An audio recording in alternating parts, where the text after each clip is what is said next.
Welcome back, America. I'm Hugh Hewitt. Akash Chougule is Vice President of Americans for Prosperity, a great sponsor of our program. And I'm glad to see you this morning, Akash, because we had a sort of fact-free State of the Union last night when it came to the economy. The one that I was stunned by is the line, consumer confidence is soaring.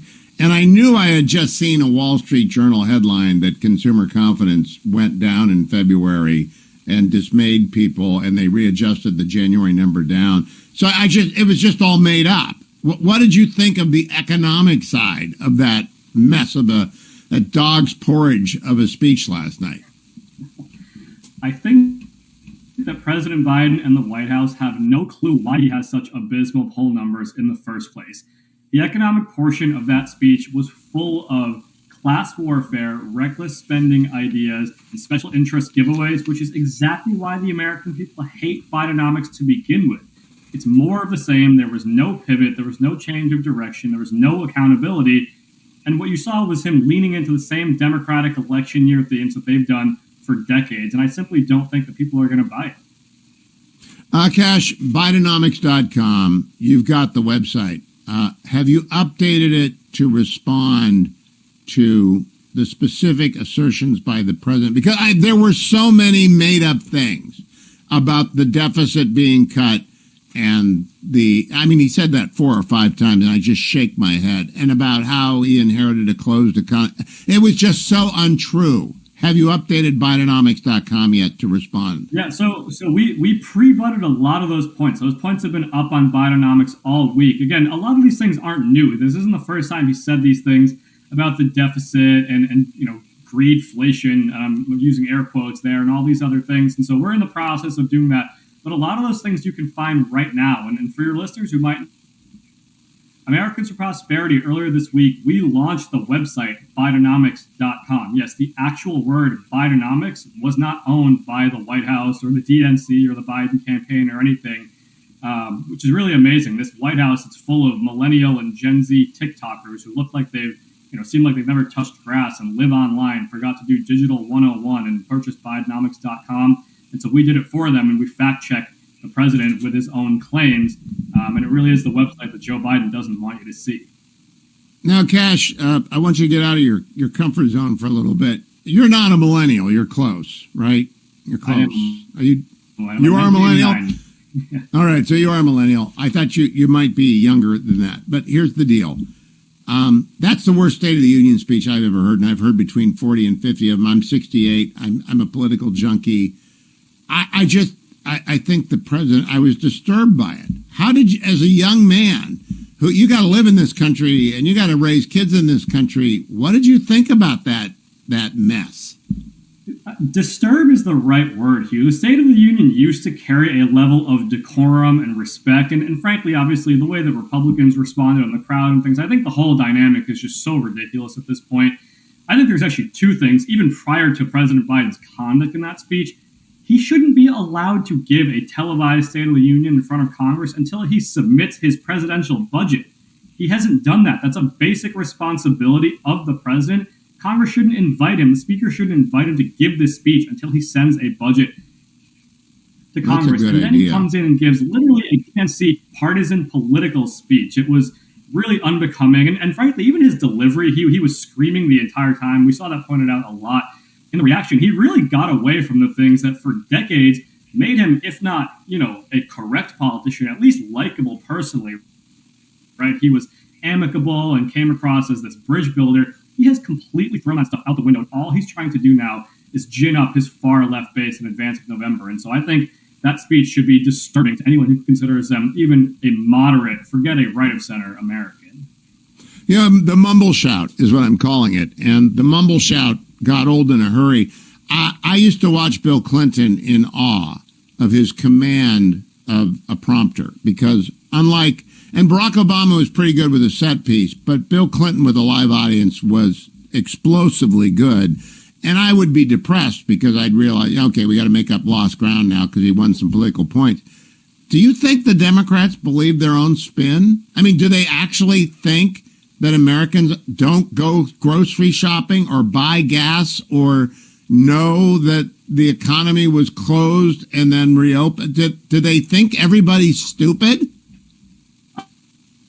I think that they're trying to distract people from it. Think about how long it took President Biden to get to two issues when he got into that speech. One, the border, and two, the economy.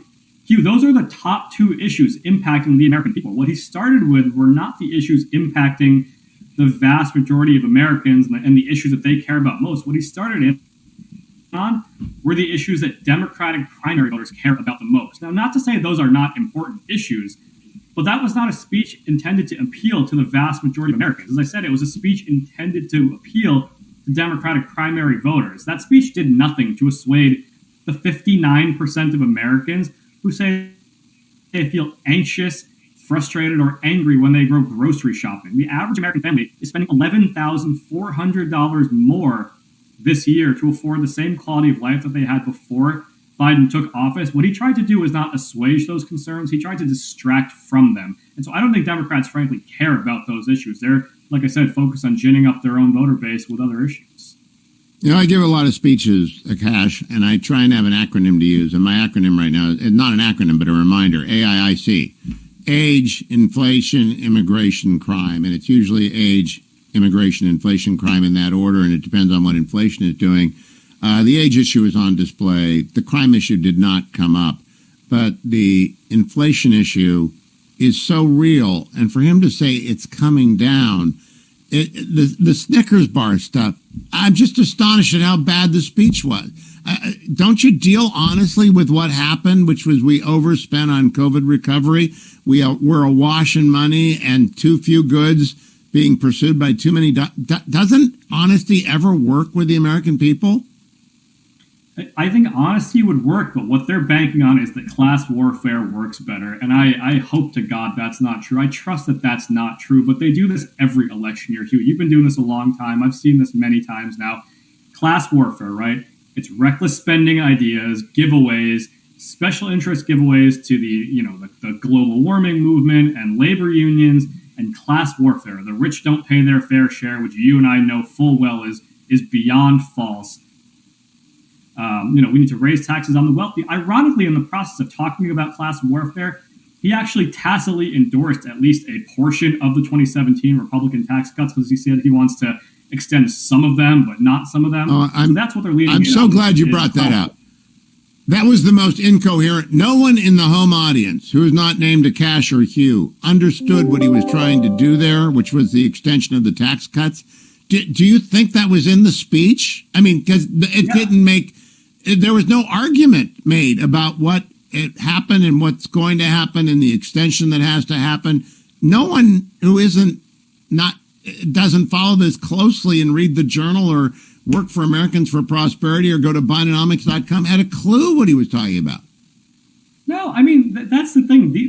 They understand the politics of mainstream America and of moderate America and swing voters. They're just choosing not to embrace it. Most Americans like tax cuts. They like the 2017 tax cuts. It is false that they disproportionately helped the wealthy. It was people on the lower rungs of the income ladder who saw the greatest wage gains after those tax cuts. And so there's a lesson there for Republicans, too, Hugh, in an election year, which is that they don't need to change course from limited government and free markets. You have some Republicans leaning in on going big government, and we need to use agencies and increase spending and increase welfare handouts to compete with Democrats. President Trump yesterday came out and opposed this TikTok ban bill. So we don't need to do this thing where we depart from what has worked for Republicans, because even Democrats in the White House know that free markets and limited government work. The message. Well, I want to ban TikTok, but Akash, I want to close by asking you to request. The attack on landlords and the threat to use the antitrust laws is the worst idea I've heard in a long time. It will exacerbate. I am in California now. I will be back in the Beltway soon. The ability to rent in California is gone because we did not build and we did rent control. Are you going to add something about that over at Bidenomics.com? I'm working on it. I woke up this morning. That was the first thing I thought of when I thought of this speech, Hugh, because, again, as a millennial, I have dozens and dozens and dozens of friends who cannot afford their first home. That proposal is going to make that significantly worse. We have an oversupply and people can't afford, an undersupply, and people can't afford to begin with. Subsidizing home ownership is going to make that problem worse. That is at the crux of nearly every economic proposal that he laid out. Another government handout the suppliers. I will be at Bidenomics.com today, and I'm holding you to that, because that was truly bad economics 101. That was Ec10 done wrong. Akash, good to talk to you always. Americans for Prosperity, great sponsor of the show. So